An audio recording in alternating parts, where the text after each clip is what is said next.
আসসালামু আলাইকুম। শুরু করছি সঙ্গীন প্রণয়ের শক্তি উপন্যাস। লিখেছেন সুরা রাফা। অন্তিম পর্ব। প্রায় ৩ বছর পরে ক্যালেন্ডারের পাতায় ডিসেম্বরের মাস চলমান। পৃথিবীর সর্বত্র এখন শীতবুড়ির রাজত্ব। কৃত্রিম তাপমাত্রা নিয়ন্ত্রক মেশিনে আবর্তিত ঘরের বাইরে পা রেখে দুদণ্ড দাঁড়ালেই যেন তুষারে ঢেকে স্নোম্যানে রূপান্তরিত করে হয়ে উঠবে সমস্ত শরীর। ঠিক এতটাই ঠান্ডা পড়েছে চারিদিকে। ক্যালিফোর্নিয়াতে সাধারণত তুষারপাত হয় না খুব একটা, কিন্তু এবছর বিভিন্ন জায়গায় স্নোফলের খবর পাওয়া যাচ্ছে। ক্যালিফোর্নিয়ার যে স্টেটগুলোতে এবছর স্নোফল হয়েছে, কৃত্তিকের শহরতলিও তার অন্তর্ভুক্ত এরিয়া। পুরো শীতের অনেকটা সময় ধরে দিনরাত তুষারপাত দেখে দেখে ওদের সময়গুলো উড়ন্ত মেঘের মতোই মসৃণতায় ভেসে গিয়েছে কোথাও। জীবনটাকে মনে হয়েছে তুষারের মতোই শুভ্র আর সহজ। হাত লাগালেই কেমন পেঁচা তুলোর মতো গলে যায় সব।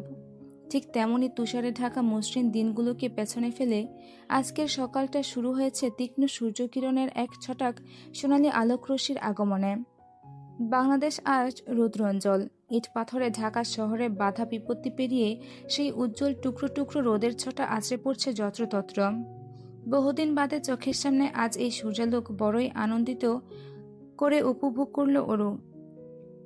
আলো ছায়ার সুন্দর সমীকরণ দেখতে দেখতেই এক টুকরো প্রশান্তির হাসিতে প্রসারিত হলো তার ঠোঁট দুটো।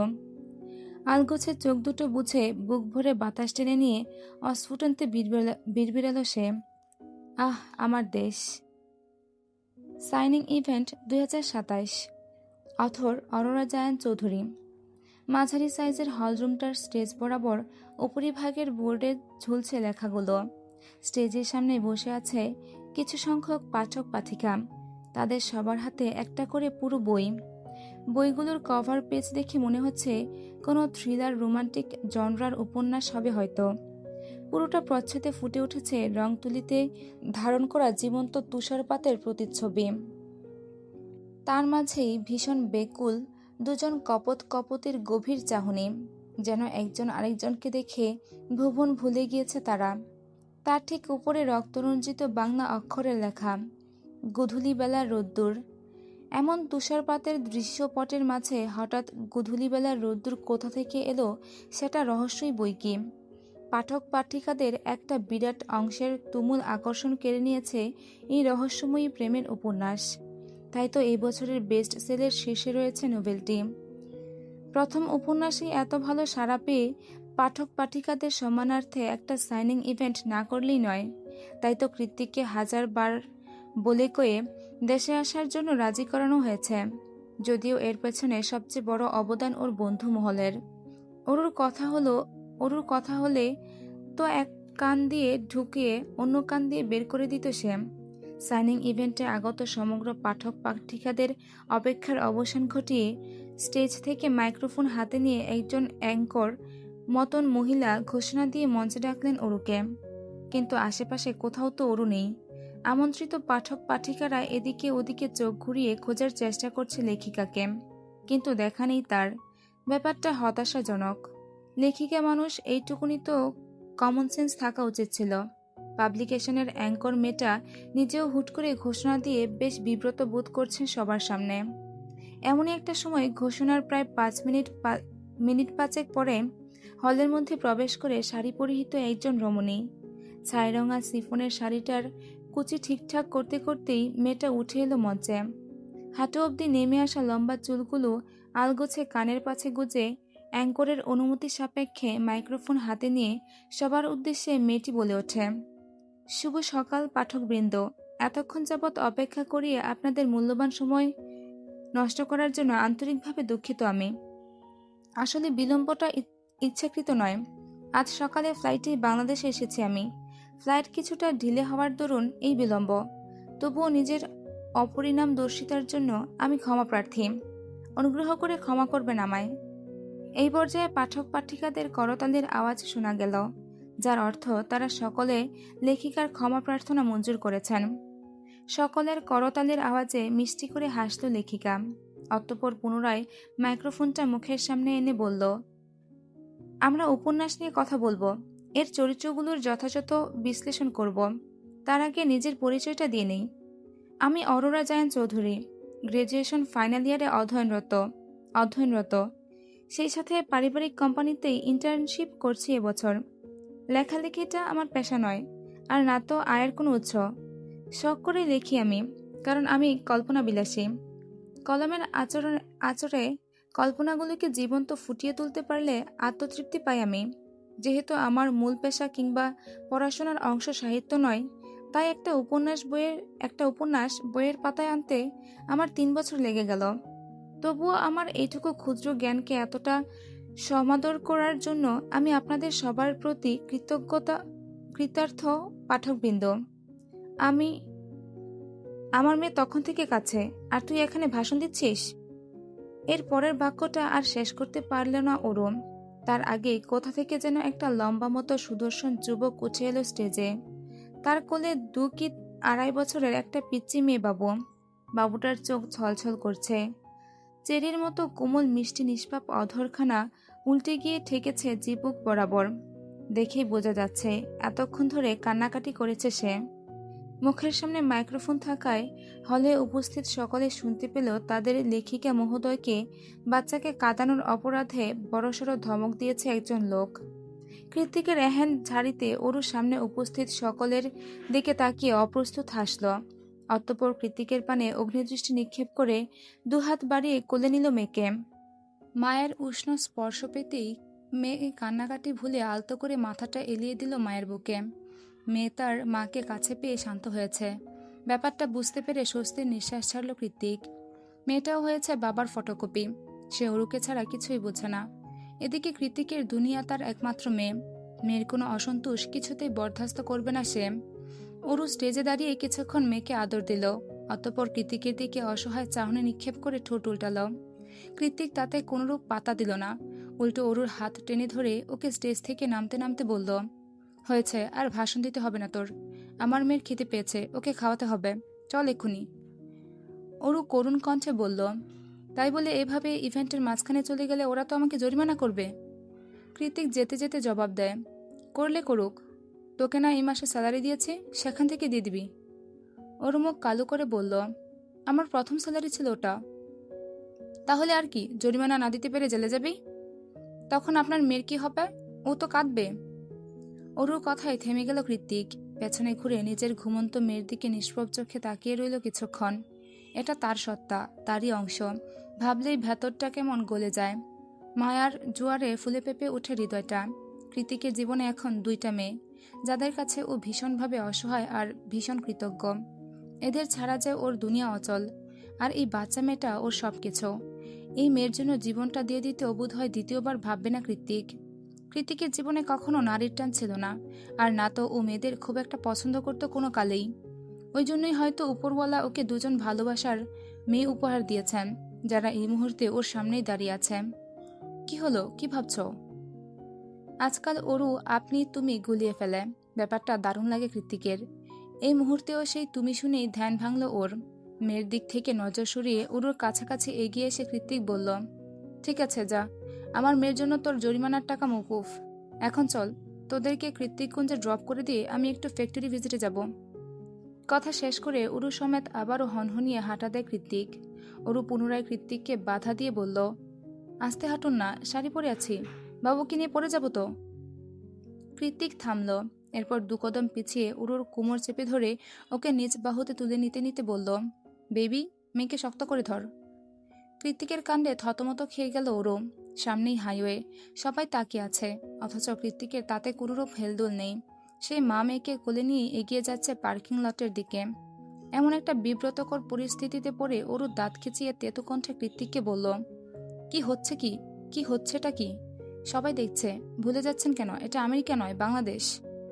অরুর কথায় কর্ণপাত না করেই গাড়ির দিকে এগিয়ে যেতে যেতে কৃত্তিক ধমকালো ওকে, শাট আপ, সবার দিকে নজর দিতে বলে কে তোকে? Just focus on me and my daughter. Grandma. মেরির রংমহলের সবচেয়ে কর্নারে যে রকিং চেয়ারটা রয়েছে, সেখানেই বসে বসে বেশ মনোযোগ দিয়ে ফিলোসফির একটা চমৎকার বই পড়ছিলেন আজমেরী শেখ। আজকাল অবসরের বেশিরভাগ সময়ই এখানে কাটান তিনি। একাই কাটান, নিজের পছন্দের বইগুলোর সাথে। আজমেরী শেখের মতে বইয়ের মাঝে অন্যরকম একটা সুঘ্রাণ রয়েছে, যা তাকে প্রশান্তি দেয়। আর নীরবে বসে একা একাই সেই বইয়ের সুঘ্রাণ বিশ্লেষণ করলে তো আর কথাই নেই। কিন্তু আজ সেই নীরবতায় বিঘ্ন ঘটিয়ে বই পড়ার মাঝখানেই মনোযোগ ক্ষুণ্ণ করে ভেসে এলো একটা ছোট্ট বাচ্চার আধো আধো গলার আওয়াজ। আচানক সেই অযাচিত ডাকে পেছনে ঘুরলে আজমিনী শেখ দেখলেন তার থেকে মাত্র কয়েক হাত ধরে একটা ছোট্ট বারবি ফ্রক পরিহিত বাচ্চা মেয়ে চুপচাপ দাঁড়িয়ে আছে। পায়ে তার আটকানো ভেলভেটের তৈরি লাল রঙা দুটো ব্যালেরিনা জুতো, পিঠ অব্দি ছড়ানো রেশমের মতো হালকা বাদামি চুলগুলোকে সাবধানে হ্যালোকিটি ব্যান্ড হেডব্যাট দিয়ে আটকানো। ফর্সা তুলতুলে তার শরীরের গঠন দেখেই বোঝা যাচ্ছে কোনো আলালের ঘরের দুলালি হবে হয়তো, যার মাথার চুল থেকে পায়ের নখ অব্দি ভীষণ যত্ন আদরে মোড়ানো। বাচ্চা মেয়েটার হাসি হাসি মুখ দেখে আজমানি শেখের চোখে সবার আগে ভেসে উঠল জায়ান কৃতিকের রাগী চেহারাটা। কিন্তু মেয়েটা তো হাসছে, কি আশ্চর্য! আজমানি শেখ খুব একটা ভাবলেন না, বরং হাতের ইশারা করে কাছে রাখলেন বাচ্চা মেয়েটাকে। আশকারা পেয়ে মেয়েটা তৎক্ষণাৎ কুরকুরিয়ে দৌড়ে এলে তিনি হাতের বইটা সাইডে রেখে হাঁটু মুড়ে মেয়েটার মুখোমুখি বসলেন। অতঃপর নরম গলায় বাচ্চাটাকে শুধালেন, গ্র্যান্ডমা কাকে বলে তা কি তুমি জানো? অবুঝ শিশুটি উপর নিচ মাথা নাড়ালো, যার অর্থ সে জানে। তারপর অসাধারণ বুদ্ধিমত্তার পারদর্শিতা দেখিয়ে নিজেই উচ্ছ্বাসিত গলায় বলে উঠল, পাপা বলেছে, গ্রাম্মা মানে দাদু নানু দুটোই। আজমিনী শেখ বেশ অবাক হলেন, ভাবলেন এইটুকু মেয়ে ভালোই কথা জানে। তাই তিনি আরেকটু আগ বাড়িয়ে শিশুটিকে শুধালেন, আমি যে তোমার গ্র্যানি সেটা কে শিখালো তোমায়? মেয়ে তৎক্ষণাৎ জবাব দিল, পাপ্পা। আজমিনী শেখ ক্ষণে ক্ষণে আশ্চর্য হচ্ছেন আজ কৃত্তিক তাহলে তার পরিচয় মেয়ের কাছে এভাবে তুলে ধরেছে। সারা জীবন তো দা কুমড়োর মতোই আচরণ করে এসেছে। এই 3 বছরে চিকিৎসার জন্য বহুবার ইউএসএ গিয়েছেন আজমিনী শেখ। সেখানে তিনি অনুর বাসায় থাকলেও কৃত্তিকের বাড়ির রাস্তাও মারায়নি কোনো কালে। আর না তো কৃত্তিক কখনো যেচে পড়ে নিজ বাড়িতে আমন্ত্রণ জানিয়েছে তাকে। অথচ সেই কৃত্তিকের মতো মানুষই কিনা নিজের মেয়েকে এরকম সুশিক্ষা দিয়ে বড় করছে, ব্যাপারটা কল্পনাতীত। আজমিনী শেখ নিজের কানকে যেন বিশ্বাস করতে পারছেন না। বাচ্চা মেয়েটা তার গোল ভাসমান চোখ দুটো মেলে তাকিয়ে আছে আজমিনীর পানে। তাই তিনিও এবার নিজের ভ্রম থেকে বেরিয়ে এসে পিচ্চিকে জিজ্ঞেস করলেন, তোমার নাম কি বাচ্চা? মেয়েটা যেন কথা বলতে খুব আগ্রহী, তেমন করেই জন্ম নিয়ে উত্তর দিল সে, কিয়ালা জায়ান চৌধুরী। যতদূর বোঝা গেল ওর নাম কিয়ারা, যা শুনে বিস্মিত আজমিনী শেখের মাথায় খেলে গেল আরেকটা নাম, কিয়ারা রোজারিও। তিনি নিজ মনের আগত প্রশ্নগুলোকে আবারও বাচ্চা মেয়েটার নিকট উগরে দেবেন, তার আগেই কিয়ারাকে ডাকতে ডাকতে দরজায় এসে হাজির হলো ওরু। কিয়ারা, মামনি, কোথায় তুমি? চোখের সামনে ওরুকে দেখতে পেয়ে উঠে দাঁড়ালেন আজমিনী শেখ। মনের মধ্যে দানা বাঁধা অন্য সকল প্রশ্নকে বাদ দিয়ে অস্ফুটনতেই তিনি মেয়েকে শুধালেন, ওর নাম কিয়ারা? ওরু হ্যাসূচক মাথা নাড়িয়ে ভেতরে প্রবেশ করল। কে রেখেছে এই নাম? আবারও শুধালেন আজমিনী। ওরু মেয়ের লম্বা চুলগুলো রাবার ব্যান্ডের সাহায্যে উপরে তুলে বেঁধে দিতে দিতে বলল, ওর পাপা। আজমিনী শেখ অমায়িক হাসলেন, জানালেন, ভারী মিষ্টি হয়েছে তোমার মেয়ে, পুরোই বাবার ফটোকপি। মায়ের কথা শুনে আশ্চর্য মনে গেল ওরও, কিছুটা কৌতূহল নিয়েই বলে উঠল, ও ওর পাপার মতো দেখতে হয়েছে, আর তুমি কিনা ওকে মিষ্টি বলছো মা? কিন্তু তুমি তো ওর পাপাকে খুব অপছন্দ করো, এক কথায় দেখতেই পারো না। ওরুর কথা শুনে হাঁটি হাঁটি পা পা করে এগিয়ে গিয়ে ডিভানে বসলেন আজমিনী। চোখের সামনে প্রশস্ত দেয়ালের ফ্রেমবন্দি হয়ে আছে তার যৌবনকালের আটপৌরে একখানা ছবি। সেদিকে এক ধ্যানে পরখ করতে করতেই কিছু মনে করার মতো করে আজমিনী শেখ বলে উঠলেন, আমি আসলে জান কৃত্তিককে নয়, তোমার প্রতি তার মাত্রাতিরিক্ত আসক্তিকে অপছন্দ করি ওরু। এখন হয়তো কারণটা জিজ্ঞেস করবে কেন করি, তাই না? ওরু হ্যাঁ না কিছুই বলল না, শুধু প্রশ্নসূচক দৃষ্টিতে চেয়ে রইল মায়ের পানে। আজমিনী শেখ পুনরায় বললেন, তোমাদের বাবার স্বভাব চরিত্র খানিকটা কৃত্তিকের মতোই ছিল। কৃত্তিক যেমন তোমার প্রতি ভীষণভাবে আসক্ত, ইস্তিয়াকও আমার প্রতি আসক্ত ছিল। ওর আসক্তিগুলো ছিল ভয়ানক, কিন্তু আমি সেই আসক্তির মাঝে তীব্র সুখ অনুভব করতাম। মনে হতো এমন একজন মানুষ জীবনে থাকলে আর কি চাই। সেই মুগ্ধতার জের ধরেই ভালোবেসে বিয়ে করেছিলাম তোমার বাবাকে। কিন্তু বিয়ের কিছু বছর যেতেই লোকটার মাত্রাতিরিক্ত ভালোবাসা অসুস্থ ভালোবাসায় পরিণত হতে থাকে। কেউ আমার দিকে চোখ তুলে তাকালেও দিন দুপুরে তাকে কঠিন শাস্তি দিত তোমার বাবা। ছেলে বন্ধু তো দূরে থাক, আমার মেয়ে বান্ধবীদের পর্যন্ত আমার হাত ধরার অপরাধে হাতের রক কেটে দিত সে। তারপর বাড়িতে এসে চোটপাট মারামারি অশান্তি তো ছিল প্রতিদিনের রুটিন। আমি যদি তাকে ছেড়ে চলে যেতে চাইতাম তো সে আমার সামনে নিজেকে এমনভাবে আঘাত করত যা দেখে আত্মা শিউরে উঠত আমার। বারবার ক্ষমা করে দিতাম এই ভেবে যে মানুষটা আমার জন্য পাগল, আমাকে ভালোবেসে পাগল। কিন্তু না, দিনকে দিন তার অসুস্থ ভালোবাসায় হাঁপিয়ে উঠছিলাম আমি। কারণ সময়ের সাথে সাথে লোকটা আরও বেশি ভয়ঙ্কর হয়ে উঠল। বিভিন্ন ঘটনার প্রেক্ষিতে আগে যাদের শুধু শাস্তি দিয়ে ক্ষান্ত হতো তাদের এবার কৌশলে হত্যা করতে শুরু করলো সে। আর কি বিভৎসতার খুনের ধরন তা ভাবতেও পারবে না তুমি। কথার এই পর্যায়ে এসে চোখ মুখ খিচিয়ে বন্ধ করে ফেললেন আজমেরি। কিছুটা সময় নিলেন নিজেকে শান্ত করার জন্য। অতঃপর চোখ খুলে একটা দীর্ঘশ্বাস ছেড়ে বললেন, তখনই বুঝেছিলাম লোকটা আসলে সাধারণ মস্তিষ্কের কোনো স্বাভাবিক মানুষই নয়, সে সাইকোপ্যাথ। কিন্তু জায়ান্ত সাইকোপ্যাথ নয় মা। অরুর কথায় ওর পানে দৃষ্টি নিক্ষেপ করলেন আজমেরি। অরু এগিয়ে এসে মায়ের পাশের ডিভানে বসতে বসতে শান্তস্বরে বলল, জায়ান কৃত্তিক প্রচণ্ড রাগী, বদমেজাজি, বেপরোয়া, চরম উগ্র, কিন্তু সে সাইকোপ্যাথ নয় মা। নিজের কন্ট্রোললেস রাগটুকুর বাইরে গিয়ে আমাদের মা মেয়েকে ভীষণ যত্ন সহকারে আগলে রাখতে জানে জায়ান। নিজের 2 বছরের মেয়ের প্রতি তার কতটা অগাধ মায়া চোখে না দেখলে বিশ্বাস করবে না তুমি। অরুর কথায় আজমেরি মৃদু হাসতেন। ওর গালে আলতো হাত ছুঁয়ে তিনি বললেন, তা তো দেখতেই পাচ্ছি। তোমার আর তোমার মেয়ের খুশিই বলে দেয় তোমরা আদতে কতটা সুখে আছো। জায়ান কৃত্তিক তোমাদের কতটা ভালোবাসায় মুড়িয়ে রেখেছে। আজ প্রায় মাস দিনেক হলো ফাইনাল সেমিস্টার পরীক্ষা দিতে ছোট্ট নিনিতকে নিয়ে দেশে এসেছে নীলিমা। ওদিকে বউ ছেলের শোকে বেশি দিন একা একা থাকতে না পেরে আজ কৃত্তিকদের সাথে একই ফ্লাইটে বাংলাদেশে উড়ে এসেছে সায়রও। গন্তব্য পুরান ঢাকার চিপাগলি। অবশ্য এছাড়া উপায় কি, পুরান ঢাকার চিপাগলি নিবাসী শ্যামলতা মেয়েটাকে যে বড্ড ভালোবাসে ও। সায়র যখন নীলিমাদের দোতলা বাড়ির সামনে এসে দাঁড়ালো তখন দেখল মা ছেলে দুজনে অপেক্ষারত তার জন্য। ছাদে ওঠার সরু সিঁড়িতে গালে হাত দিয়ে চুপচাপ বসে তারা। এতগুলো দিন পর বাবাকে দেখে উৎকণ্ঠায় চেঁচিয়ে উঠল ছোট্ট নিনিত। গালে হাত দিয়ে বসে বসে ঝিমুতে থাকা নীলিমাকে ঝাঁকিয়ে আলতো কণ্ঠে বলে উঠল, মাম্মা, পাপা। ছেলের কথা শুনে নীলিমার সামনে তাকাতেই দেখল তাদের দিকে হাত বাড়িয়ে দাঁড়িয়ে আছে সায়র। এতগুলো দিন পর সায়রকে দেখতে পেয়ে ছেলেকে রেখেই এক ছুটে গিয়ে স্বামীর কোলে উঠে পড়ল নীলিমা। অতঃপর ওর গলা জড়িয়ে ধরে কাঁদো কাঁদো কণ্ঠে বলল, we missed you Sair. I missed you too জান। কেমন আছো তুমি? সায়রের গলায় মুখ লুকিয়ে নীলিমা বাচ্চাদের মতো এদিক ওদিক মাথা নাড়িয়ে বলল, ভালো নেই, তোমাকে ছাড়া আমি একটু ভালো নেই। প্রতি উত্তরে মৃদু হেসে ওর পিঠে আদুরে হাত বুলিয়ে দিয়ে সায়র বলল, এই তো এসে গেছি, এবার আর না নিয়ে ফিরছি না তোমাদের। ওদিকে ছোট্ট নিনিত ছলে চোখে বাবা মায়ের প্রেমলীলা দেখতে দেখতে হাত দুটো উপরে বাড়িয়ে ঠোঁট উল্টে ভীষণ করুণ স্বরে বলে উঠল, পাপা, কোলে। গেট দিয়ে বাড়িতে ঢুকতে কৃত্তিকের নজরে এলো একটা ইয়ামাহা খচিত বাইক। ওর স্পষ্ট মনে আছে, বছর 3 আগে দেশে ফিরে এই বাইকটাই প্রত্যয়ের সাহায্যে কিনেছিল ও। কিন্তু এটা তো গ্যারেজে পড়ে থেকে মরিচা ধরে যাওয়ার কথা। এখানে এনে কে রাখলো এটাকে? তাও একদম ঝকঝকে তকতকে পরিষ্কার। এককালে কৃত্তিকের অন্যতম আবেগ ছিল বাইক রাইডিং। বাইক মানেই ওর কাছে থ্রিল, অ্যাডভেঞ্চার আর সবকিছু। যার দরুন এতদিন পরে চোখের সামনে বাইকটাকে দেখতে পেয়ে সেটাকে এদিক ওদিক খুঁটিয়ে খুঁটিয়ে পরখ করতে লাগলো কৃত্তিক। ওদিকে সারাদিন পর পাপাকে দেখে অন্দরমহল থেকে ছোট্ট ছোট্ট পায়ে দৌড়ে বেরিয়ে এলো কিয়ারা। কৃত্তিকের কাছে এসে আধো আধো কণ্ঠে ডাকল সে, পাপা, অফিস শেষ? মেয়ের আদুরে গলার আওয়াজ শুনে চোখ ঘোরালো কৃত্তিক। আসলে এটা কিয়ারার অভ্যেস।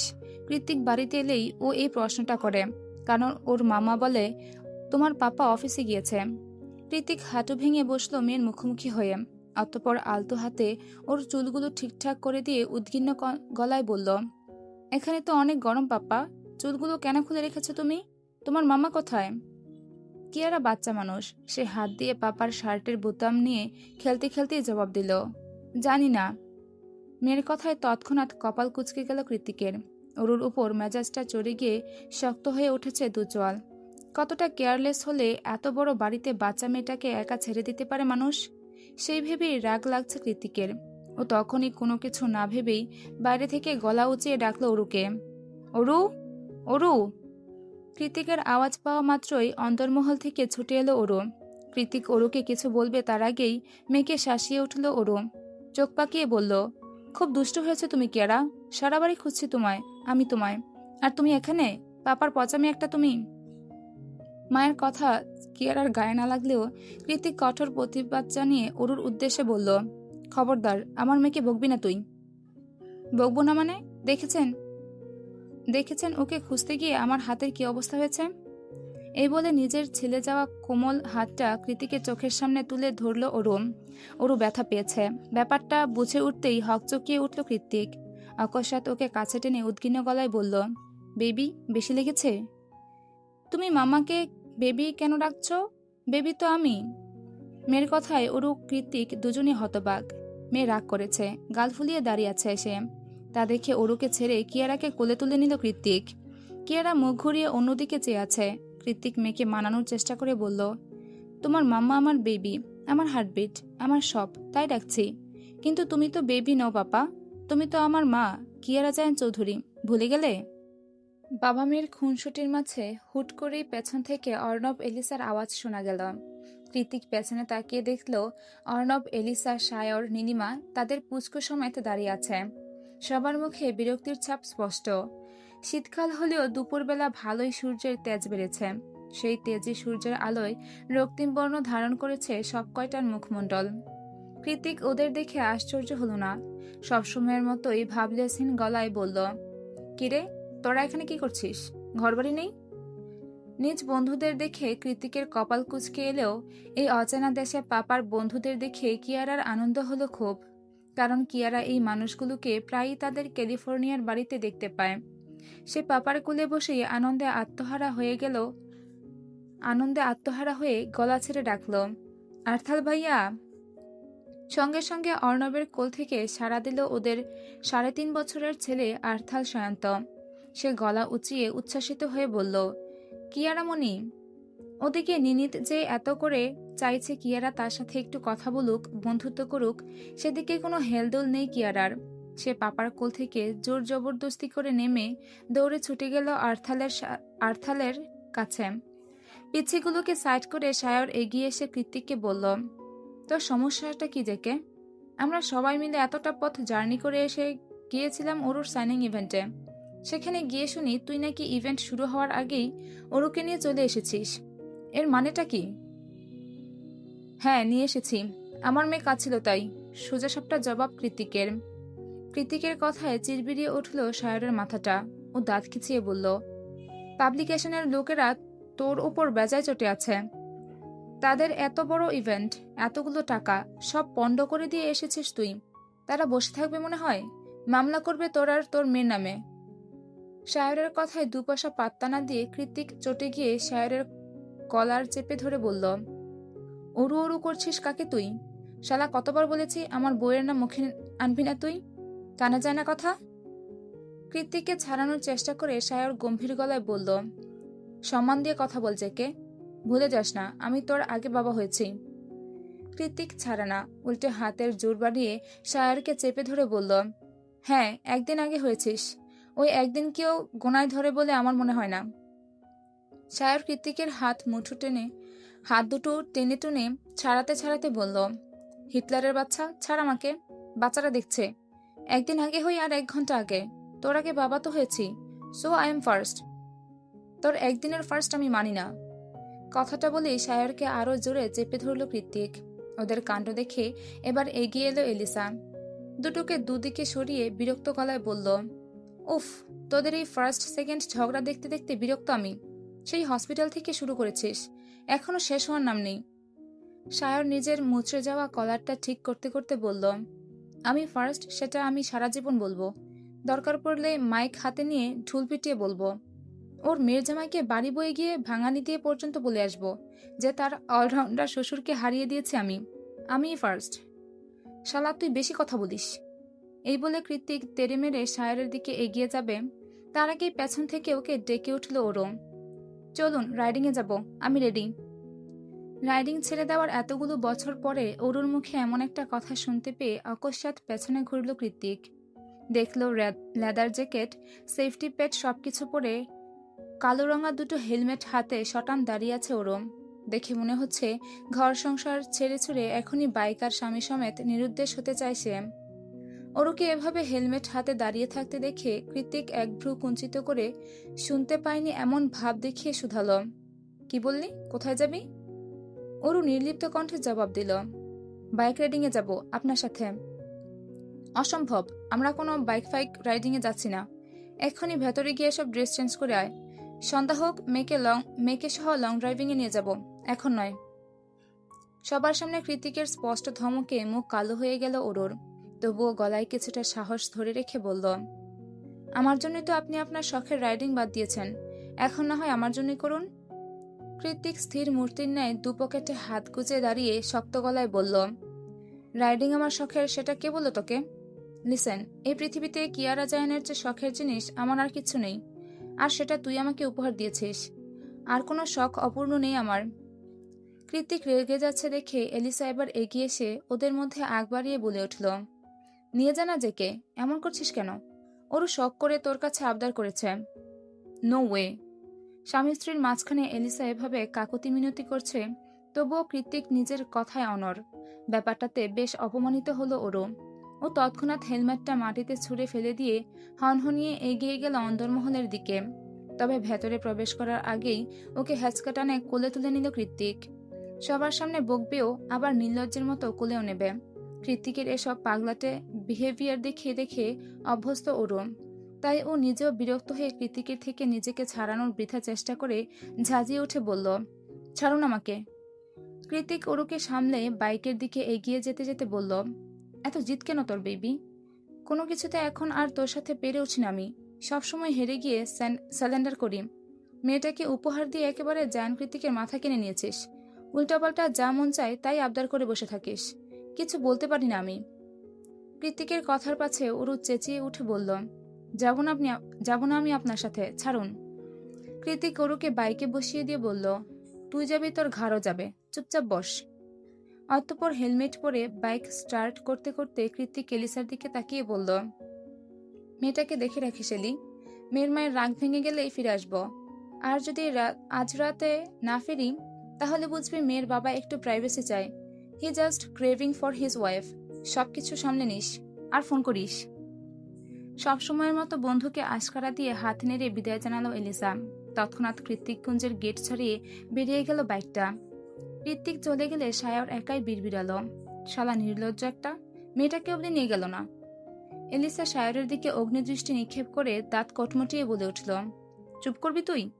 আমি যে কে খুব ভালো করে চিনি। ও যেখানে যাক আর যে কাজেই যাক না কেন, রাতের আগে ফিরে আসবে। তাছাড়া কিয়ারা আর্থারকে পেলে আর কিছু লাগে না ওর। দেখছিস না কেমন খেলছে? এলিসার কথায় বাচ্চাগুলোর দিকে তাকিয়ে মৃদু হেসে একটা দীর্ঘশ্বাস ছাড়ল সায়র। কি জানি কেন, হয়তো ওদের গল্পটা সমাপ্তি চলে এসেছে সেই বিরহে। গেট ছাড়িয়ে কিছু দূর যেতেই অরুদের সাথে দেখা হলো অনু আর প্রত্যয়ের। ওরা অরুর সাথে দেখা করার জন্যই কৃত্তিককুঞ্জে যাচ্ছিল। আর মাঝপথেই দেখা, অনুর কোলে ঘাপটি মেরে বসে আছে ডোরা। দুর্ভাগ্যবশত সেবার মিসক্যারেজ হয়েছিল অনুর। তারপর থেকে শত চেষ্টা করেও কোনো লাভ হয়নি আর। তাই তো অরু সেবার আবার দুঃখ ভোলাতে নিজের শখের ডোরাকে তুলে দিয়েছিল অনুর হাতে। এখন অনুই ডোরার মা। অনেকগুলো দিন পর ডোরাকে দেখতে পেয়ে মাঝ রাস্তায় বাইক থামিয়ে ডোরাকে মন ভরে আদর করল ওরু। তারপর পুনরায় ওকে অনুর কোলে তুলে দিয়ে দ্রুত পায়ে বাইকের দিকে এগিয়ে যেতে যেতে বলল, এখন আসি আপা, রাতে আড্ডা হবে। কৃতিকের ডেনিম জ্যাকেট খাঁচে ধরে বাইকে উঠে গিয়েছে ওরু। ঠিক সে সময় পেছন থেকে হাঁক পেড়ে অনু বলে, আরে যাচ্ছিসটা কোথায় সেটা তো বলে যা। ওরু হেলমেটটা মাথায় চড়াতে চড়াতে খুশি মনে গলা উঁচিয়ে বলে ওঠে, মেয়ের পাপার সাথে রাইডিংয়ে যাচ্ছে আপা, বাকি কথা এসে বলবো। ওরু যতক্ষণে কথাগুলো শেষ করেছে ততক্ষণে স্পিডোমিটারের গতি বাড়িয়ে হুশ করে বাইকে টান দিয়েছে কৃতিক।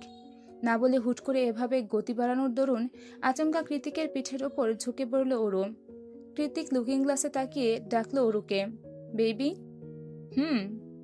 আমি স্পিড বাড়াবো, ধরে বস।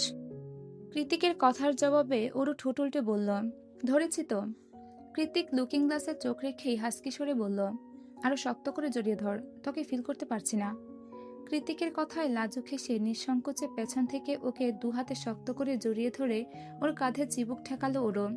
সঙ্গে সঙ্গে কৃত্তিক সবসময়ের মতোই বলে উঠল, নাও পারফেক্ট। বাইকের তীব্র গতির সাথে তাল মিলিয়ে শীতের কনকনে ঠান্ডা হাওয়া নাক মুখ চিরে ভেতরে প্রবেশ করছে। হাড় হাড্ডি সব কনকনে ঠান্ডায় হিম হয়ে আসছে। তবুও হৃদয়ের উষ্ণতা প্রশমিত হচ্ছে বারে বারে। অরু জানে এই উষ্ণতা কমার নয়। আজ আর কমানোর সুযোগ দেবেও না ওর বেহায়া বরটা। শরীরের শীতলতা আর হৃদয়ের উষ্ণতা মিলেমিশে একাকার হয়ে অনুভূতির জোয়ার আজ বানভাসী হয়েছে। অরু সেই প্লাবিত অনুভূতিগুলোকে হৃদগহীনে লালিত পালিত করতে চায় সারা জীবন। প্রতিদিন একইভাবে একই মানুষকে বারবার হাজারবার জানাতে চায়, আমার ভালোবাসার উপন্যাসের প্রতিটি পাতায় সূচনা থেকে সমাপ্তি জুড়ে শুধুই আপনি জায়ান।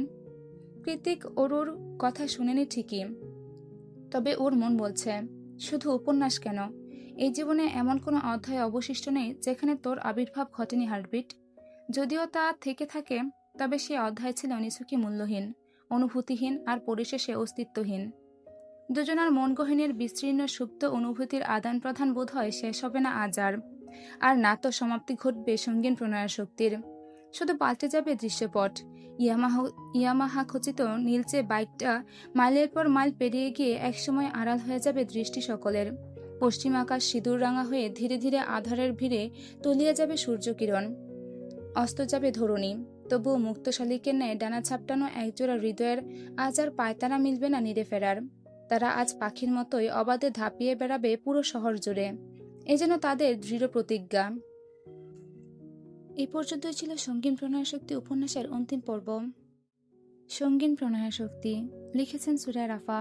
টুকরো পর্ব, এই পর্বটা লেখিকা মনে হয় ওনার উপন্যাসটা শেষ করার পরে লিখেছেন, তাই জন্য এটা নাম দেওয়া হয়েছে টুকরো পর্ব। তো যাই হোক, এখন এই পর্বটা শুরু করছে। বেলা 11:30, অফিস টাইম। বিস্তীর্ণ জনবহুল সান ফ্রান্সিসকো শহরের একটি ব্যস্ততম দিন।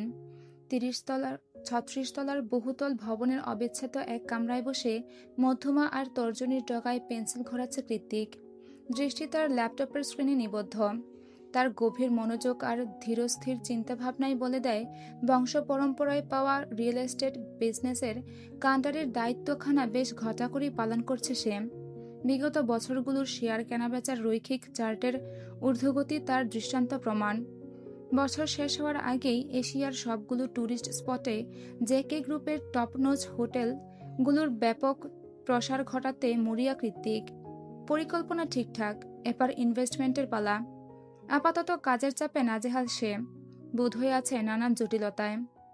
পাপা, গুণপোকার মতো জটিলতা যখন কুটকুট করছিল মস্তিষ্কে, ঠিক সে সময় চিকন আহ্লাদী এক শিশুসুলভ আওয়াজে প্রশান্তির শীতল স্রোত বয়ে গেল অন্তরে। সচকিত হলো মস্তিষ্ক। ল্যাপটপের মাঝে ডুবে থাকা কৃষ্ণগহ্বর তুলে দৃষ্টিপাত করল সম্মুখে। দেখল ছোট্ট তুলতুলে পা ফেলে তার নিকট এগিয়ে আসছে এক অপার্থিব অস্তিত্ব। জায়ান কৃত্তিকের অংশ সে। পরপরই ডেস্ক ছেড়ে উঠে দাঁড়িয়ে খানিক এগিয়ে এসে এক হাঁটু ভেঙে বসল মেঝেতে। অতঃপর 2 হাত বাড়িয়ে অতি আহ্লাদী স্বরে ডাকল নিজের অংশকে, মামনি। বাক্যটুকু বের হতে চিরচেনা গম্ভীর অভিব্যক্তি মুছে গিয়ে ঠোঁটের আগায় খেলে গেল এক চিলতে নরম খুশি। তার সামান্যতম আহ্বানে বিশ্বজয়ের খুশিতে ঢেউ তুলল বিপরীত পক্ষ। খিলখিল হাসির ঝংকারে ভরিয়ে তুলল chief director of JK group mister Zayan কৃত্তিকের বৃহদাকার অফিস কামরাখানা। মেয়ের খুশিতে অভিভূত হয়ে ফের নতুন উদ্যমে ডেকে ওঠে কৃত্তিক, মামনি কাম, পাপা ডাকছে তোমায়, কাম হিয়ার। আর এক মুহূর্ত বিলম্ব নয়, তৎক্ষণাৎ অপটুপায়ে ছন্দ তুলল এলোমেলো নাজুক গতিবিধি। এক ছুটে গিয়ে পাপার গলা জড়িয়ে ধরে কিয়ারা। বড্ড আদুরে মোলায়েম স্বরে ডেকে ওঠে, পাপা। জিমা। মেয়ের প্রতি উত্তরে কণ্ঠস্বর খাদে নামায় কৃত্তিক। কিয়ারা বলে, কিয়ারা মিস করছে তোমাকে। একটু আগেই তো পাপা চাইল্ড কেয়ারে ড্রপ করে দিয়ে এসেছে তোমাকে, তাহলে মিস কেন? ছোট্ট তুলতুলে হাতে ওর পাপার কলারের আস্তিন নিয়ে খেলা করছে কিয়ারা। সেভাবেই ভবঘুরে হয়ে ঠোঁট উল্টে মাথা ঝাঁকালো সে। মেয়ের কর্মকাণ্ডে স্মিত হাসির রেখা ফুটল সুদর্শন গুরুগম্ভীর বদনে। মনে মনে ভাবল অরুর কথা। মেয়ের ছোট ছোট অভ্যেস তার মায়ের মতোই হয়েছে। এ যেমন অরুও কাছে এলে তার কলারের আস্তিন কিংবা শার্টের বোতাম নিয়ে বেখেয়ালে ব্যস্ত হয়ে পড়ে, মেয়েও হয়েছে তাই। কৃত্তিক ভাবনায় বোধ। এরই মাঝে পুনরাবৃত্তি ঘটে সরু আদরে কণ্ঠের। পত্তয় আঙ্কেল নিয়ে এলো। অনুমতি কে দিল? মাম্মাম। তোমার মাম্মাম কোথায়? অফিসে। দীর্ঘশ্বাস ফেললেও কৃত্তিক চিবুকে তর্জনী বলিয়ে অস্পষ্ট আওয়াজে আওড়াল, এতদিন পর তাহলে ম্যাডামের অফিসে আসার মুড হলো? আজ তোর খবর আছে রে অরু। ইন্টার্নের নাম করে স্বয়ং স্বামীর অফিসে প্রতিদিন ফাঁকিবাজি করায় যেন অরুর নিত্যদিনের অভ্যাস। ওর ভালো লাগে না অফিসে যেতে, তবুও যায়, কারণ কৃত্তিক সাফ সাফ জানিয়ে দিয়েছে রেগুলার এমপ্লয়ীদের মতো প্রতিদিন 9টা-6টা অফিস করলে তবেই তাকে এক্সপিরিয়েন্স সার্টিফিকেট দেওয়া হবে, নইলে কোনোদিন না। বেচারি অরু বড়লোক বিলিয়নিয়ার স্বামীর কোটি টাকার বিজনেস দিয়ে 2 টাকার লাভও হলো না তার। সে প্রতিটা দিন 1000টা ছুতো দেখিয়েও এক বিন্দু টলাতে পারেনি তার কোল্ড ব্লাড স্বামীটাকে, বরং উল্টো বেড়েছে ফরমায়েশ। কাজের চাপ, তার পাশাপাশি নির্ঘুম রাতের অসহনীয় পাগলামি। এই লোক রাতে ঘুমায় না, ওরুকেও ঘুমাতে দেয় না। ভালোবাসার তাড়নায় ক্লান্ত বানিয়ে তবে ছাড়ে। ওরু নাস্তানাবুদ হয়ে অফিস টফিস ঠিক হয়ে তোলে, সারাদিন বিছানায় পড়ে ঘুমায়। এদিকে কৃত্তিক ঠিকই জন্মনে অ্যাক্টিভিটি নিয়ে নিজের কাজে বেরোয়। ওরু ভেবে পায় না কৃত্তিক কি আদৌ কখনো কোনো কাজে ক্লান্ত হয়েছিল বোধহয়, ঠিক মনে নেই ওরুর। আজ থেকে বেশ কিছু বছর আগে কোনো এক ঝড়ের রাতে, নির্জন রাস্তা, প্রকাণ্ড ঝড়ো হাওয়া, এলোমেলো বাতাসে উত্তাল ধরিত্রী, তারই মাঝে স্থির গাড়ির অভ্যন্তরে দুটো অস্থির প্রাণ। কেউ কারোর থেকে আলাদা নয়, বরং একটু বেশি নিকটস্থ তাদের দেহাংশের অস্তিত্ব। সেদিন বোধহয় কৃত্তিক বেশি অসুস্থ ছিল, হতে পারে কড়া ডোজের অ্যান্টিবায়োটিক কেমন মাতাল মাতাল করছিল অরুকে কাছে পেয়ে। সেদিনের পাগলামোগুলো ভেবে অরু হাসে, সেই হাসিতে প্রজ্বলিত হয়ে ওঠে তার কোমল মুখায়ব। সহসা ভয় ডর হটিয়ে প্রবেশ করে কৃত্তিকের কেবিনে। স্বামী তার ফাইলে মনোযোগী, মেয়েটা ওপাশে প্লেগ্রাউন্ডে খেলছে। ফলস্বরূপ এগিয়ে গিয়ে পেছন থেকে 2 হাতে কৃত্তিকের গ্রীবাদেশ পেঁচিয়ে গালে গাল স্পর্শ করে গান ধরল ওরু। তোমায় দেখে মনের ভেতর জাগলো ইমোশন, আমি প্রেমে পড়ে গেছি ওগো ওগো জেন্টালম্যান। তৎক্ষণাৎ কপাল কুচকালো কৃত্তিক, বইয়ের পানে তির্যক চাহনি নিক্ষেপ করে বলল, জেন্টাল আমাকে বলছিস? অবুঝ শিশুর মতো উপর নিচে মাথা দোলালো ওরু। এবার ব্যঙ্গাত্মক স্বরে ফিসলে হাসলো কৃত্তিক, বলল, মাথার স্ক্রু ঢিলা হয়ে গেছে তাই জেন্টাল মনে হচ্ছে। সারাক্ষণ তো অসভ্য বলে ডাকিস, আমি তো মাঝে মধ্যে ভুলে যাই আমার নামটা আসলে কি, কৃত্তিক নাকি অসভ্য। কথা শেষে ঠোঁট উল্টালো সে। অচিরেই তেতে উঠল ওরু। কৃত্তিককে ছেড়ে দূরে গিয়ে দাঁড়ায় অভিমানে, ভাজা বেগুনের মতো জ্বলে উঠে বলে, আপনার সমস্যা কি? এভাবে গায়ে পড়ে সেতে সেতে ঝগড়া কেন করছেন? দেখতে পারছেন না রোমান্টিক মুডে আছে, নাকি এখন আর ভালো লাগে না আমায়? কৃত্তিকের চোখের গম্ভীরতা স্পষ্ট দৃশ্যমান, কণ্ঠেও বেশ কঠোরতা টানল সে। ভারী কি আওয়াজে বলল, গত সপ্তাহে কয়দিন অফিস মিস দিয়েছিস? 4 দিন। আমতা করে জবাব দিল ওরু। রিজন? ফের প্রশ্ন। ওরু জানালো, আপনি ভালো করেই জানেন। দীর্ঘশ্বাস ছাড়ল কৃত্তিক, বলল, তুই যেটার কথা বোঝাতে চাইছিস সেটা কখনোই অফিস মিস দেওয়ার কারণ হতে পারে না। পৃথিবীর সকল দম্পতিকে এ ধরনের নির্ঘুম রাতের মুখোমুখি হতে হয়। ইভেন আমিও তোর সঙ্গে রাত জেগেছি, কষ্ট নিশ্চয়ই আমার কম নয়। কই, আমি তো অফিস মিস করি না কখনোই। আড়ালে মুখ ভেঙালো ওরু, চিবিয়ে চিবিয়ে বিড়বিড়ালো, কত গর্ব করে বলছে, অসভ্য একটা। রাগ তখনও আয়ত্তে, তবে কৃত্তিকের বোধ হয় সেটা সহ্য হলো না। ওরুর রাগের মাত্রাকে চূড়ান্ত পর্যায়ে তুলে দিতে একটু পরেই এনে হাজির করলো একজনকে। অফিস সহকারী হবে বোধহয়। তার 2 হাত ভর্তি হয়ে আছে ফাইলের স্তূপে। সেই স্তূপ আকৃতির ফাইলগুলো দেখিয়ে কৃত্তিক বলল, 4 দিন ধরে আপনার কাজ পেন্ডিং হয়ে আছে ম্যাডাম, আপাতত রং ঢং বাদ দিয়ে সেগুলো সলভ করুন। ফাইলের স্তূপ দেখা মাত্রই চোখ কপালে উঠে গেল ওরুর। ভারী করুণ স্বরে বলে উঠল, তুমি আমাকে দিয়ে এতগুলা কাজ করাবে কি আর পাপা? আমি যে তোমার থেকে অনেক ছোট সেটা ভুলে গেলে? মুখের সামনে ফাইল তুলল কৃত্তিক, যেন সে কিছুই শুনতে পারছে না। তেমন করেই ইজি চেয়ারটাতে হেলে তুলে বলল, তুমি বলে লাভ নেই, আমি টলছি না। ব্যাস, সঙ্গে সঙ্গে রাগের সপ্তম শিওরে পৌঁছালো রমণী। সামনে বসা স্বামীরূপী বসের উপর বিরক্ত হয়ে কটমট করে ছুড়ল ঝাড়ি। অসভ্য নোংরা বদমাশ লোক। আপনি করুন আপনার কাজ, একাই তুলুন আপনার ফাইল, আমি কিচ্ছু পারবো না। কথা বলে কিয়ারার নিকট এগিয়ে গেল ওরম। হাতের খেলনাগুলো সরিয়ে ওকে কোলে তুলে হাঁটা দিতেই ঠোঁট ফুলালো কিয়ারা। বড্ড অভিমানে কণ্ঠনালী ক্ষীণ হয়ে এসেছে তার। ডেস্কে বসা পাপার পানে টলমলে চাহনি নিক্ষেপ করে মেয়েটা বলতে লাগলো, আমি পাপার কাছে থাকবো, এখানে খেলবো। কোথায় যাচ্ছ মাম্মাম? এখানে খেলতে হবে না, তোমার পাপা আমায় বকেছে, সে চূড়ান্ত পচা লোক, তার সঙ্গে কাটতি। তুমি হলে মাম্মার লক্ষ্মী বাচ্চা, তাই মামার কাছে থাকবে, বুঝেছ? মেয়েকে ভুলভাল বুঝিয়ে অবশেষে রাগে গজগজ করতে করতে কৃতিকের অফিস কক্ষ ত্যাগ করে অরুণ। ওদিকে নিজের শখের রমণীদের যাওয়ার পানে চেয়ে নীরবে নিঃশ্বাস ছেড়ে ফের কাজে মন দিল কৃতিক। দুপুর গড়িয়ে বিকেল, গধূলি রক্তিম রঙে ছেয়ে আছে সুবিস্তীর্ণ আকাশ। টেন্টেড জানালার এপাশ থেকে সেদিকেই একদৃষ্টে চেয়ে আছে অরুণ। মনটা তার ভালো নেই। বিয়ের এতগুলো বছর পরেও স্বামীর তরফ থেকে এইটুকু অবহেলাও সহ্য হয় না অন্তরে। সেখানে কিনা ওরু তখন রাগ করে বেরিয়ে এলো, তবুও একটাবার পিছু ডাকলো না কৃতিক। কেন কেন কেন কেন মানুষটাকে আজও বুঝে না অরুণ? এই মানুষটাকে বুঝতে বুঝতে বোধ হয় ওর সারা জীবনটাই পার হয়ে যাবে। ওরও ভাবনায় বুধ। ঠিক তখনই কক্ষের সবাই ডেস্ক ছেড়ে দাঁড়িয়ে পড়ল একযোগে। সকলের তাড়াহুড়ায় দ্বিধাগ্রস্ত হয়ে ওরও নিজেও হুড়মুড়িয়ে দাঁড়ালো এক প্রকার। সম্মুখে দৃষ্টি ফেলতেই দেখল তার মাত্রাতিরিক্ত সুদর্শন স্বামীটাকে। ফরমাল শার্টের কুনোই অবধি গোটানো হাতা আর এলোমেলো টায়ে ভীষণ ক্লান্ত দেখাচ্ছে তাকে। হাতে ম্যাকবুক, পরনে কেবল ওয়েস্টকোট, ব্লেজারের খানা পেছনে একজন বডিগার্ড নিয়ে হাঁটছে। প্রত্যয়ও রয়েছে তার সঙ্গে সঙ্গে। কক্ষ অতিক্রম করার পুরোটা মুহূর্ত অরুর পানে নিষ্প্রভ দৃষ্টে চেয়েছিল কৃতিক। রহস্যে ঘেরা মাতাল মাতাল সেই চাহনি, যেন ঠুট নয়, চোখ দিয়ে হাসছে সে। কিছু একটা বোঝাতে চেয়েছিল বোধহয়, ওরও বোঝেনি। আপাতত বোঝার চেষ্টা চালাচ্ছে খুব। তদ্মধ্যেই পেছন থেকে অ্যানা ডেকে উঠল ওকে। Hey ma'am, please call me Aru. মিষ্টি হেসে প্রত্যুত্তর করল মেয়েটা। Can I show you something please? Yeah sure. এরপরের বাক্যলাপগুলো ইংরেজিতেই চলতে লাগলো।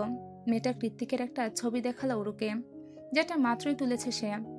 ওরু হতবাক হলো, বিস্ময়ে চোখ উঁচিয়ে শুধালো, কি বোঝাতে চাইছ? অ্যানা পুলকিত, চোখের মাঝে একরাশ উচ্ছ্বাস জড়ো করে জানালো, যে কে বছর এই ছবিটা আমি মাত্রই তুলেছি।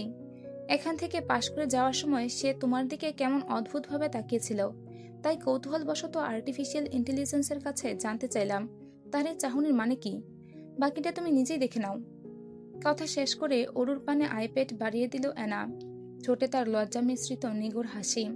কোনো কিছু না বুঝতে পেরে স্ক্রিনে উকি দিল অরুণ। সেখানে বড় বড় ইংরেজি অক্ষরে কৃতিকের এই অদ্ভুত মাতাল চাহনির মানে লেখা রয়েছে। He is tired but he knows he is going to have you tonight.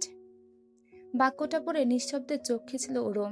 অ্যানার পানে অবিশ্বাস্য চাহনি নিক্ষেপ করে বলল, ছি, আজকাল এআইও দেখি অশ্লীল হয়ে যাচ্ছে। অশ্লীল নয়, ওরা যা সত্যি সেটাই বলে। আই থিঙ্ক খুব শীঘ্রই তোমার সঙ্গে জেকে বসে সাক্ষাৎ হবে। তুমি আর তোমার এআই দুটোই রিপেয়ার প্রয়োজন, এবার সরতো। কোনো মতে ভুজুং ভাজুং বলে অ্যানার সামনে থেকে কেটে পড়ল ওরও। তবে মনে মনে লজ্জা পেল ভীষণ। এআই বেটা ভুল কিছু বলেনি। ওরও নিজেও জানে কৃতিক কখন এমন করে তাকায়। তবে আজ এই তাকানোতে কিচ্ছু আসে যায় না ওর। রাগে বুম হয়ে আছে মাথা, যখন তখন ফেটে পড়ল বলে। ওয়াশরুমের বিশালাকার লুকিং মিররের চেয়ে টাচ আপ করায় ব্যস্ত ওরও। সে যেহেতু অফিস টাইম, সেহেতু পরিপাটি থাকতে লাগা আবশ্যক। ও খুব বেশি সাজে না, কৃতিক সাজতে দেয় না ওকে।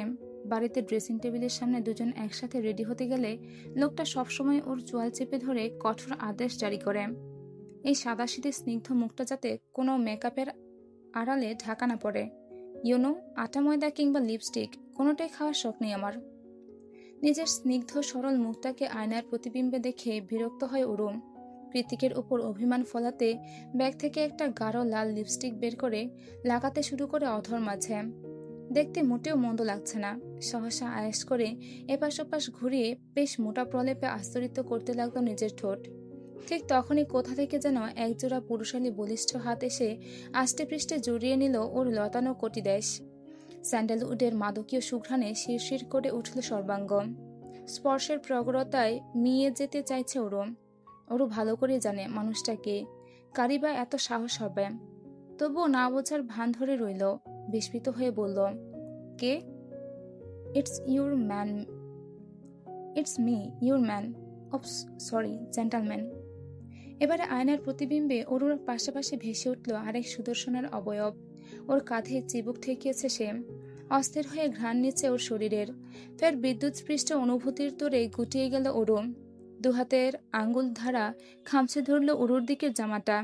ভেতরের অস্থিরতার দাবানল তাকে ধামাচাপা দিয়ে মেয়েকে রাগ দেখিয়ে বলল, কি চাই? বস হয়ে এমপ্লয়ের গলায় মুখ ডুবিয়ে রেখেছেন, লজ্জা করে না?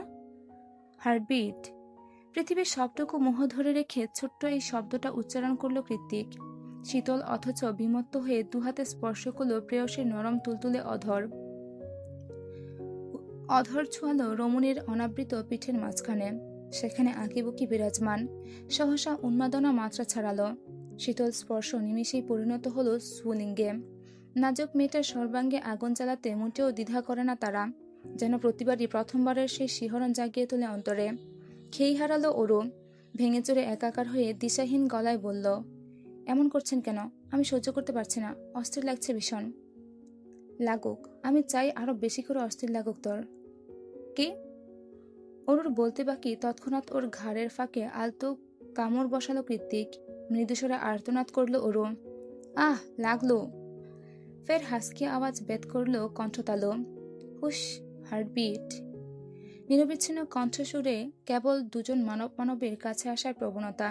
কৃত্তিক বাকি কথা বলবার আগেই ওপাশের ওয়াশরুম থেকে বেরিয়ে সরু গলায় চেঁচিয়ে উঠল কিয়ারা, পাপা, তুমি মাম্মামকে মারছো কেন? সঙ্গে সঙ্গে দূরত্ব বাড়ালো ওরা। আস্তে করে আলাদা হয়ে গেল দুটো প্রাণ। নাজেহাল ওরু হুড়মুড়িয়ে ওয়াশরুম ত্যাগ করলো তক্ষুনি। কৃত্তিক এগিয়ে গেল মেয়ের নিকট। গোল গোল কৌতূহলী চোখ মেলে এদিকে চেয়ে আছে অংশ তার। কৃত্তিক এগুতেই ফের প্রশ্ন করলো কিয়ারা, তখন বকেছ, আবার এখন মেরেছ? মামা কাঁদছে পাপা। টলমলে বদনে কথাটা বলতেই ঠোঁট ভেঙে কান্না শুরু করে দিল কিয়ারা। মেয়ের কাণ্ডে কিংকর্তব্য বিমূঢ় হয়ে গেল কৃত্তিক। হতচকিত দৃষ্টে মেয়ের পানে তাকিয়ে ভীষণ অসহায় সুরে জানালো, আমি তোমার মামাকে মারিনি পাপা। না, মেরেছ। মামা রাগ করে চলে গেল। ফের চিৎকার করে কান্না। এদিকে কৃত্তিক পড়েছে মহা মুশকিলে। না পারছে মেয়েকে বোঝাতে কিছু, আর না তো এমতা অবস্থায় ওয়াশরুম থেকে বের হতে। বের হলে নির্ঘাত এই মেয়ে জোরে জোরে বলবে, তুমি আমার মাম্মামকে মেরেছ। তখন কি কোম্পানির চিফ ডিরেক্টর এর মানসম্মান থাকবে আদৌ? মনে হয় থাকবে না। বিনা অপরাধে বউ পেটানোর দায় নিয়ে সারা জীবন ঘুরতে হবে তাকে, যার সাক্ষী স্বয়ং তার একমাত্র কন্যা। অগত্যায় উপায়ন্তর না পেয়ে ওয়াশরুমে বসে মেয়েকে কোলে তুলে নিল কৃত্তিক। এদিক ওদিক হেঁটে হেঁটে কান্না থামানোর প্রয়াসে বারংবার কপালে চুমু খেতে খেতে বলতে লাগলো, কিয়ারা, আমার মা কাঁদে না বাবা, ভুল হয়ে গেছে পাপার, সরি বলছি, আর কখনো মারবো না তোমার মামামকে, প্লিজ কান্না থামাও। অফিস টাইম শেষ হয়েছে বহুক্ষণ। পার্কিং লটে একাই দাঁড়িয়ে অরুণ। মেজাজ তার সপ্তমে। রাগের তোরে অপটু হাতে কালো মার্সিডিজে বারংবার কিলঘুষি হাঁকাতে ব্যস্ত সে। গাড়ি চালাতে না পারার দুঃখে মনে মনে নিজেকেও মারছে দু চার ঘা। একটু পরেই সেখানে এসে হাজির হয় কৃত্তিক। বুকের মাঝে তার ঘুমন্ত কিয়ারা। ওরও মেয়েকে দেখা মাত্র অস্থির হতে চাইল। পরপরই কি ভেবে যেন গুটিয়ে গেল নির্লিপ্তে। গাড়ির গায়ে ঠেস দিয়ে দাঁড়িয়ে রইল চুপচাপ। কৃত্তিক প্রথমে আলগোছে গাড়িতে বসিয়ে দিল ঘুমন্ত কিয়ারাকে। অতঃপর অরুর নিকট এগিয়ে এসে বলল, চল। ওরও গাল ফুলালো। অন্যদিকে মুখ ঘুরিয়ে অভিমানী স্বরে বলল, যাব না আমি। না গেলে কোথায় থাকবি? এখানে, এই রাস্তায়। যদি তোর কিছু হয়ে যায়? হলে হোক, তাতে আপনার কি? ওরও বলতে বাকি ঠেস দেওয়া অবস্থাতেই ওর দুহাত গাড়ির সঙ্গে চেপে ধরতে দেরি হলো না কৃত্তিকের।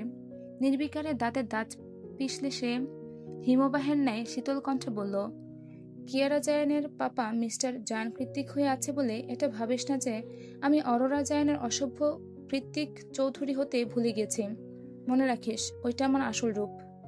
ওরও দীর্ঘশ্বাস ছাড়ে, অপারক কণ্ঠে শুধায়, কোথায় যাব?